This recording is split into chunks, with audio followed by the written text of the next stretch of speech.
Hi, hello everyone. Welcome to all. Welcome to our today's discussions. In our today's session, we are going to discuss about the recent news, the census in India to be conducted in upcoming 2025. So, Union government has decided to conduct census, nationwide census in 2025. So அதனால தான் இது ஒரு முக்கியத்துவம் வாய்ந்த விஷயமாக இன்னைக்கு பார்க்கப்படுகிறது. So before to discuss about the census 2025, we touch about the Census Act 1948. So according to this act, the act empowers the central government to carry out a nationwide census every 10 years. So மெயினாக central கவர்மெண்ட்டுக்கான அந்த central கவர்மெண்ட்டை தான் அந்த power வந்து இருக்குது according to census act படி. So are every 10 years வந்து central government has the power to conduct census. So Indian கான்ஸ்டியூஷனை நம்ம பார்த்தோம் அப்படின்னா article 246, article 246 and article 248. So 246 248 of Indian constitution main அப்படின்னா டிஸ்ட்ரிபியூஷன் ஆஃப் லெஜிஸ்லேட்டிவ் பவர் அப்படி சொல்கிறோம். So distribution of legislative powers under 3 list. இந்த list நமக்கு தெரியும், அதாவது யூனியன் லிஸ்ட்டுன்னு சொல்லுவோம், யூனியன் லிஸ்ட்டு, அடுத்து ஸ்டேட் லிஸ்ட்டுன்னு சொல்லுவோம், அடுத்து கன்கரண்ட் லிஸ்ட்டுன்னு சொல்லுவோம். ஸோ யூனியன் லிஸ்ட்டில் வரக்கூடிய சப்ஜெக்ட் எல்லாமே யூனியன் கவர்மெண்ட்டை தான் சட்டங்கள் இயற்ற முடியும். அதே மாதிரி ஸ்டேட் லிஸ்ட்டில் வரக்கூடியது state has the power to implement the law. அதுக்கடுத்து பார்த்தீங்க அப்படின்னா establish and implement the law. And concurrent லிஸ்ட்டில் ரெண்டுமே வந்து சட்டம் இயற்றக்கூடியது. இதில் ஏதாச்சும் கான்ட்ரடிக்ஷன் வந்துச்சு அப்படின்னா யூனியன் கவர்மெண்ட் கொண்டு வர லா அதுதான் வந்து செல்லுபடி ஆகும் அப்படின்றதான் நம்ம தெரிஞ்சது. ஸோ இப்போ இங்கே 246 பொறுத்தளவில் டிவிஷன் ஆஃப் பவர்ஸ். இப்போ இந்த இந்த 3 லிஸ்ட்டில் வராத சப்ஜெக்ட் எல்லாமே விச் ஃபால்ஸ் அண்டர் தி எதில் வந்துருது அப்படின்னா வந்துன்னா சென்ட்ரல் கவர்மெண்ட்டோடைய லெஜிஸ்லேட்டிவ் எக்ஸ்க்ளூசிவ் லெஜிஸ்லேட்டிவ் பவர் அதில் வந்து வருது. ஸோ அப்படி வரக்கூடிய விஷயங்களில் தான் இந்த சென்சஸ் அப்படின்ற ஒரு விஷயமும் அதில் வருது. அப்போ சென்சஸை பொறுத்தவரை சென்ட்ரல் கவர்மெண்ட் இந்த ரெசிடியூல் பவர்ஸ்ன்னு சொல்லுவோம். அந்த 3 லிஸ்ட்டில் வராத பவர்ஸ் நம்ம வந்து ரெசிடியூல் பவர்ஸ் என்னன்னு சொல்லுவோம். இது என்னென்னா not listed in the union state அல்லது கன்கரண்ட் லிஸ்ட்டில் வராது. இது எங்கே அப்படின்னா which falls in the exclusive legislative power of parliament. மெயினாக வந்து இது அந்த லெஜிஸ்லேட்டிவ் பவர்ஸ் யாருக்கு இருக்கும் அப்படின்னா சென்ட்ரல் கவர்மெண்ட்டை பொறுத்தவரை யூனியன் கவர்மெண்ட்டை தான் is authority to conduct the census அப்படின்னு நம்ம சொல்கிறோம். ஸோ இந்த 246 248 இந்த லிஸ்ட் எல்லாமே வந்து பார்ட் 11 ஆஃப் த இந்தியன் கான்ஸ்டியூஷனில் மென்ஷன் 11 ஆஃப் இந்தியன் கான்ஸ்டியூஷனில் வருது. அதுக்கடுத்து வந்து பார்த்தீங்கன்னா இந்த 246 ஆர்டிகிள் 246 நம்ம சொல்கிறோம். இந்த ஆர்டிகிள் 246 பொறுத்தளவில் 7th ஷெடியூலில் அதை வந்து மென்ஷன் பண்ணியிருக்காங்க. Union list, state list, concurrent லிஸ்ட்டுன்னு சொல்லிட்டு 7th லிஸ்ட்டில் வந்து மென்ஷன் பண்ணியிருக்காங்க. சரி, ஸோ சென்சஸ் ஆக்டை பொறுத்தளவில் who has the power? So central government has the power to carry out the nationwide census for every 10 years. So what are the key features of Census Act 1948? இப்போ என்னென்ன key ஃபீச்சர்ஸ்லாம் இருக்குது? இப்போ authority யார்? So அந்த act மெயினாக யார் அத்தாரிட்டியாக சொல்கிறாங்க? Central government. இதில் ஒரு பிரச்சனையும் கிடையாது. மெயினாக அப்போ authority to conduct census across India. It allows appointment of census கமிஷனரும் சரி, நெசசரி பர்சனல்லையும் என்ன பண்ணிக்கலாம், அப்பாயின்ட் பண்ணக்கூடிய பவர் யார்கிட்ட இருக்குது அப்படின்னா சென்ட்ரல் கவர்மெண்ட். சரியா? அப்போ இந்த சென்ட்ரல் கவர்மெண்ட் தான் இந்த அத்தாரிட்டி வந்து இருக்குது. ஸோ இதுக்காக ஒரு ரெஜிஸ்டர் அண்டு கமிஷனரை வந்து என்ன பண்ணணும், அப்பாயின்ட் பண்ணணும். ஸோ அந்த அப்பாயின்மெண்ட்னு அதற்கு தேவையான பணி ஆட்களையும் அப்பாயின்ட் பண்ணக்கூடிய அதிகாரம் யார்கிட்ட இருக்குது அப்படின்னு பார்த்தோம் அப்படின்னு சொன்னோம்னா யூனியன் கவர்மெண்ட்டில் இருக்குது. ஸோ ரோல்ஸ் அண்ட் ரெஸ்பான்சிபிலிட்டிஸ் அப்படின்னு பார்த்தோம் அப்படின்னா மெயினாக வந்து இந்த ஆக்ட் எதை டிஃபைன் பண்ணுது அப்படின்னா roles of the census commissioner who oversees the census operations. யார் அதை ஓவர்சீஸ் பண்ணக்கூடியதுன்னா சென்சஸ் கமிஷனர் தான். அதே மாதிரி அவங்க வந்து நேஷன் வைடும் சரி and census officer appointed for a specific ரீஜன்ஸுக்கு அப்பாயின்ட் பண்ணிப்பாங்க. ஸோ இவங்களெல்லாம் வந்து என்ன ஓவர்சீஸ் பண்ணக்கூடியது சென்சஸ் கமிஷனர் அப்படின்னு சொல்லக்கூடியது. Census officer are responsible for collecting accurate information and maintaining confidentially.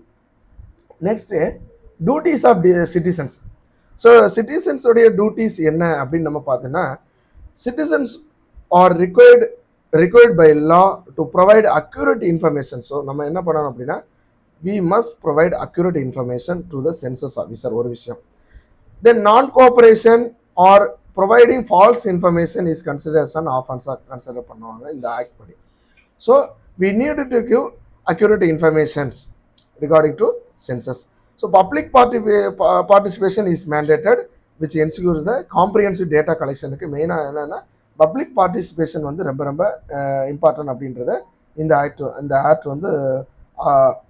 வந்து நம்மளுக்கு சொல்லுது. நெக்ஸ்ட் வந்து கான்ஃபிடென்ஷியாலிட்டி.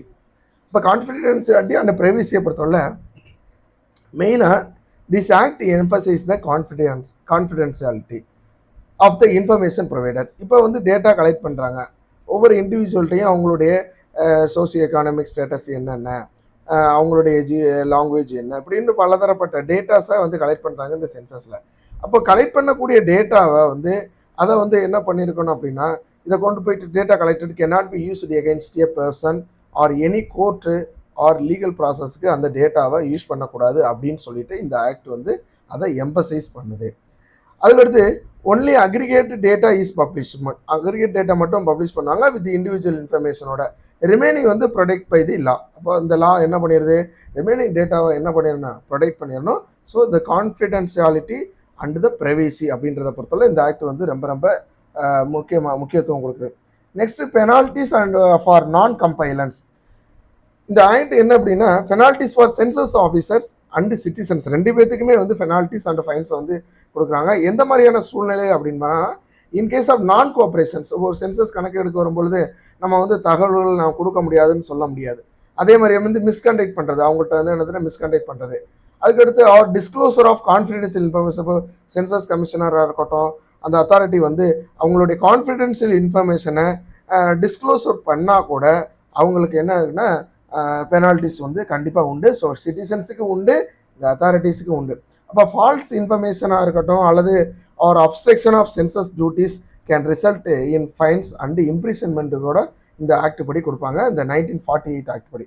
இப்போ இதனுடைய முக்கியத்துவம் என்ன, ஸ்கோப் ஆஃப் டேட்டாவை பொறுத்தவரை, சென்சஸை பொறுத்தவரை வேரியஸ் டெமோகிராஃபிக் டீட்டெயில்ஸை வந்து கலெக்ட் பண்ணுறாங்க. அதில் வந்து பாப்புலேஷன் கவுண்ட்டு எவ்வளவு, பாப்புலேஷன் கவுண்ட்டு, அதுக்கடுத்து வந்து சோசியோ எக்கனாமிக் கண்டிஷன்ஸ், அதுக்கடுத்து லாங்குவேஜஸ் ஸ்போக்கன், லிட்ரஸி லெவல் என்ன, ஹவுசிங் கண்டிஷன்ஸ் என்னென்ன அண்ட் மேனிமோர், இது மாதிரியான டீட்டெயில்ஸ் எல்லாமே வந்து சென்சஸ் எடுக்கும்போது வந்து கலெக்ட் பண்ணுறாங்க. அப்போ census of India is conducted by the register central. அவங்க தலைமையில் தான் வந்து சென்சஸை கண்டக்ட் பண்ணுறாங்க. Register central and commissioner of India அப்படின்னு சொல்லுவாங்க. அவங்க தான் வந்து இதை கண்டக்ட் பண்ணுறாங்க. ஸோ இது மெயினாக வந்து இவர் தான் வந்து சென்சஸ் ஆஃபீஸர். அண்டர் இவங்க யாருடைய கண்ட்ரோல், எந்த மினிஸ்ட்ரிக்கு கீழே வருவாங்க அப்படின்னா home affairs, ministry of home affairs. இது ஒரு இம்பார்ட்டண்டான ஒரு விஷயம். So ministry of home affairs தான், அந்த இதுக்கு கீழே தான் அவங்க தான் வந்து யார் அப்பாயிண்ட் பண்ணுறாங்க அப்படின்னு பார்த்தீங்கன்னா இந்த registrar general and commissioner of இந்தியாவை இது பண்ணுறாங்க. So this office is responsible for planning, conducting, analysing the census data in India. So introduction to census in இந்தியாவை பொறுத்தவரை, சென்சஸ் அப்படின்றது நமக்கு already we understood that. So census அப்படின்றது ஒரு it is a systematic enumeration of the populations, systematic enumeration of the population including demographic data, economic activity, social indicators and housing and other characteristics. So it is called census அப்படின்னு நம்ம சொல்லுவோம். இது என்ன பர்பஸுக்காக இந்த census பண்ணணும்? So census conducted every 10 years. The census is a key tool அப்படின்னு சொல்கிறாங்க for the government to understand socio-economic status of its populations. So socio economic status எப்படி இருக்குது, சமூக பொருளாதார வாழ்க்கை, அங்கே உள்ள மக்களுடைய சமூக பொருளாதார வாழ்க்கை எவ்வாறு இருக்கிறது, அவர்களுடைய கல்வித்தரம் எவ்வாறு இருக்கிறது, அவர்களுக்கு அளிக்கப்படும் சுகாதாரம் எவ்வாறு, இந்த விஷயங்களை எல்லாமே கவர்மெண்ட் வந்து அண்டர்ஸ்டாண்ட் பண்ணி அதற்கு ஏற்றாப்புல இன்ஃப்ராஸ்ட்ரக்சராக இருக்கட்டும், அதற்கு ஏற்றாப்புல ஸ்கீம்ஸை இம்ப்ளிமெண்ட் பண்ணுறதுக்கு, எஃபெக்டிவ் பாலிசியை இம்ப்ளிமெண்ட் பண்ணுறதுக்கு இந்த சென்சஸ் அப்படின்றது ரொம்ப ரொம்ப முக்கியத்துவம் வாய்ந்ததாக நம்ம பார்க்குறோம். இப்போ ஹிஸ்டாரிக்கல் பேக்ரவுண்டுன்னு நம்ம பார்த்தோம் அப்படின்னா, first census in India was conducted in 1872 யாருடைய காலத்தில் பார்த்தீங்கன்னா பிரிட்டிஷ் ரூல் அப்போ வந்து ஃபஸ்ட்டு சென்சஸ் 1872 கண்டக்ட் பண்ணுறாங்க. ஹவவர் வந்து சின்க்ரோனைஸ்டு நேஷன் வைடு சென்சஸ் எப்போ நடக்குது அப்படின்னு பார்த்தீங்கன்னா நேஷன் வைடு கண்டக்ட் பண்ணது 1881 தான். So it has been conducted every decade without interruption படி கரெக்டாக நடந்துகிட்டே இருந்துச்சு. ஸோ இங்கே பார்த்தீங்க அப்படின்னா டைம்லைன் டிலே ஆனதுக்கு காரணம் என்ன அப்படின்றத பார்ப்போம். சென்சஸ் இப்போ last census conducted in 2011 last census conduct பண்ணோம். ஸோ அதுக்கப்புறம் ஷெடியூல் பண்ணியிருந்தாங்க 2021 கண்டக்ட் பண்ணணும்னு ஷெடியூல் பண்ணியிருந்தாங்க. But it was delayed due to the COVID-19 pandemic சுச்சுவேஷனால அது டிலே ஆச்சு. ஸோ நெக்ஸ்ட் எக்ஸ்பெக்டட் சென்சஸ் அப்படின்றது எப்போ அப்படின்னா 2025 வந்து கண்டக்ட் பண்ணுறதா கவர்மெண்ட் டிசைட் பண்ணியிருக்காங்க. Will likely to takes place in early 2025 அப்படின்னு சொல்கிறாங்க. இதுக்காகவே வந்து ரெஜிஸ்டர் ஜெனரல் அண்ட் கமிஷனருடைய அவருடைய பதவி காலத்தை வந்து ஆகஸ்ட் 2026 வரைக்கும் வந்து என்ன பண்ணியிருக்காங்க இன்க்ரீஸ் பண்ணியிருக்காங்க அப்படின்றது தான் இப்போதைக்கு இருக்கக்கூடிய ரெஜிஸ்டர் ஜெனரல் அண்டு கமிஷனர் அவருடைய பதவி காலத்தை 2026 வரைக்கும் அவங்க நீட்டிச்சிருக்கிறது. ஸோ இது ஒரு முக்கியத்துவம் வாய்ந்ததாக பார்க்கப்படுது. ஸோ இம்பார்ட்டன்ஸ் ஆஃப் த 2025 சென்சஸை பொறுத்தவரை மெயினாக data collection for planning. Data collection வந்து சென்சஸை பொறுத்தவரை கிரிட்டிக்கல் டேட்டா பாப்புலேஷன் டெமோகிராஃபிக் ஒன்று. இந்த பாப்புலேஷன் டெமோகிராஃபிக் அப்படின்றது vital role for central and state கவர்மெண்ட்டுக்கு ரெண்டு முக்கியமான ஒரு விஷயம். ஏன்னா இந்த பாப்புலேஷன் டெமோகிராஃபிக் டேட்டா இருந்தால் மட்டும்தான் ஒரு ஸ்டேட் கவர்மெண்ட்டோ சென்ட்ரல் கவர்மெண்ட்டோ அவங்க என்ன பண்ண முடியும், ஒரு ஸ்கீமை பிளான் பண்ண முடியும். Plan and implement the scheme for ஹெல்த்தாக இருக்கட்டும், எஜுகேஷனாக இருக்கட்டும், எம்ப்ளாய்மெண்ட்டாக இருக்கட்டும், ஹவுசிங்காக இருக்கட்டும், வெல்ஃபேர் ஸ்கீமாக இருக்கட்டும், எல்லாத்துக்குமே எது தேவைப்படுது அப்படின்னு பண்ணால் census data, that is demographic data is needed. So it plays a vital role for planning, implementing the schemes. The foundation for delimitations. இப்போ டீலிமிட்டேஷன் அப்படின்றது தொகுதி மறுசீரமைப்பு. இப்போ இது எப்போ article 82 of our Indian constitution மெயினாக எதை மேண்டேட் பண்ணுது அப்படின்னு பார்த்தீங்கன்னா seats in the Lok Sabha, that is the House of the Peoples வந்து are distributed based on the census data படி தான்.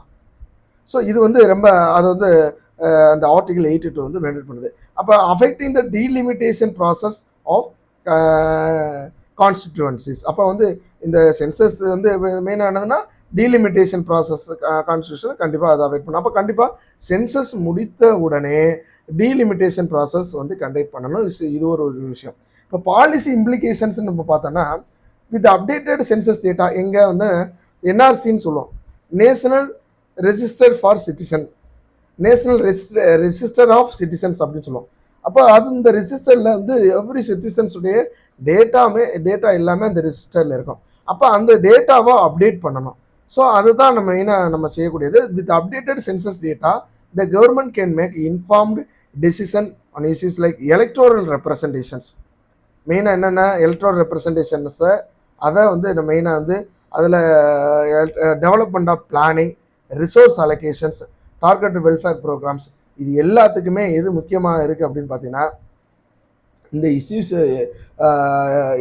இஷ்யூஸ்லாம் டெசிஷன் எடுக்கிறதுக்கு ரொம்ப ரொம்ப முக்கியமாக, அதாவது பாலிசி இம்ப்ளிகேஷன்ஸ் நம்ம சொல்கிறோம். இப்போ article 82 of the Indian constitution என்ன பர்பஸ், அது என்ன ப்ரொவிஷன் இருக்குது அப்படின்னா மேண்டேட்ஸ் த ரீஅலோகேஷன் அண்டு ரீட்ராவிங். மெயினாக அவங்க என்ன சொல்கிறாங்கன்னா ஆர்டிகிள் 82 பொறுத்தவரை இந்தியன் கான்ஸ்டியூஷனில் ஆர்டிகிள் 82 என்ன reallocation and redrawing of the constitutions is based on the census data.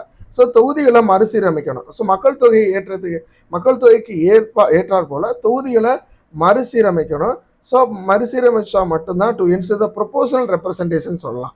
இப்போ ஒரு ஸ்டேட்டுக்கு வந்து இத்தனை லோக்சபா சீட்ஸு அப்படின்றத அங்கே உள்ள சென்சஸை கனெக்ட் பண்ணாதான் அதை வந்து நம்ம வந்து செய்ய முடியும். அந்த பார்லிமெண்ட்டில் அந்த ப்ரொபோஷனல் ரெப்ரசன்டேஷன்றதை கரெக்டாக நம்ம என்ன பண்ண முடியும், மெயின்டைன் பண்ண முடியும். இந்த ப்ரொவிஷன்ஸோடைய ஹைலைட்ஸ்லாம் பார்த்தீங்க அப்படின்னா டீலிமிட்டேஷன் கமிஷன்றதை ஒன்று போடணும்னு சொல்கிறாங்க. டீலிமிட்டேஷன் கமிஷன் அப்படின்றது it is a independent commission is responsible redrawing the boundaries of the constituency. So அப்போ வந்து அதுக்கான ஒரு கமிஷனை போடணும். அந்த கமிஷன் வந்து இந்த டீலிமிட்டேஷன் ப்ராசஸை அவங்க வந்து கண்டக்ட் பண்ணுவாங்க. சரி, டைம்லைன்ஸ் ஃபார் ஆக்ஷன்ஸ் பொறுத்தனா டீலிமிட்டேஷன் ப்ராசஸ் வந்து is scheduled to occur after the census data. இப்போ 2025 சென்சஸ் எடுக்கிறதா ஆரம்பிக்கிறாங்க. அப்போ இந்த ப்ராசஸ் வந்து 2026 தான் பப்ளிஷ் பண்ணுவாங்க சென்சஸில். ஸோ ஆஃப்டர் பப்ளிஷ் பண்ணதுக்கப்புறம் என்ன வந்துடும், ஆட்டோமேட்டிக்காக ஆர்டிகல் 82 ஆஃப் இந்தியன் கான்ஸ்டியூஷன் படி டீலிமிட்டேஷன் ப்ராசஸ் வந்து will come in to force. அப்போ டீலிமிட்டேஷன் ப்ராசஸ் வரந்தோடனே டீலிமிட்டேஷன் கமிஷனை வந்து அவங்க வந்து போடணும். அந்த டீலிமிட்டேஷன் கமிஷனை போட்டு அந்த டீலிமினேஷன் அவங்க வந்து ஒரு டைம் பீரியட் அலாட் பண்ணி அது வந்து அவங்களுடைய அந்த தொகுதி மறுசீரமைப்பு அது முடிக்கிறதுக்கு 2028 ஆயிரும். ஸோ ஒரு 4 இயர்ஸ் வந்து இந்த ப்ராசஸ்லாம் முடிகிறதுக்கு ஒரு 4 இயர்ஸ் ஆயிரும். சரி, இப்போ இதுதான் வந்து டீலிமிட்டேஷனை பொறுத்தவரை நம்ம சொல்கிறது. இப்போ சென்சஸ் 2025 அண்ட் டீலிமிட்டேஷன் இஷ்யூஸ்லாம் என்னென்ன அப்படின்னு பார்த்தீங்கன்னா, பொலிட்டிக்கல் இம்ப்ளிகேஷன்ஸ் நம்ம பார்த்தீங்கன்னா, இப்போ டீலிமிட்டேஷன் பண்ணுறோம் அக்கார்டிங் டு த 2025 சென்சஸ் படி மெயினாக this good shift political power to the state with higher population growth rate. So இதுதான் மெயினாக ஒரு விஷயம். அப்போ என்ன ஆகுது அப்படின்னு பார்த்தீங்கன்னா, இந்த பொலிட்டிக்கல் பவர் வந்து கண்டிப்பாக ஷிஃப்ட் ஆகும். ஏன்னா பாப்புலேஷன் சென்சஸ் படி என்ன பண்ணுறோம், நம்ம வந்து ப்ரொபோஷனல் ரெப்ரசன்டேஷன் நம்ம வந்து கொடுக்குறோம். அப்போ கொடுக்கும் பொழுது பார்த்தீங்க அப்படின்னா, இப்போ state with highest population higher population growth rate இருக்கவங்க அவங்க வந்து பவர் என்ஜாய் பண்ணுவாங்க.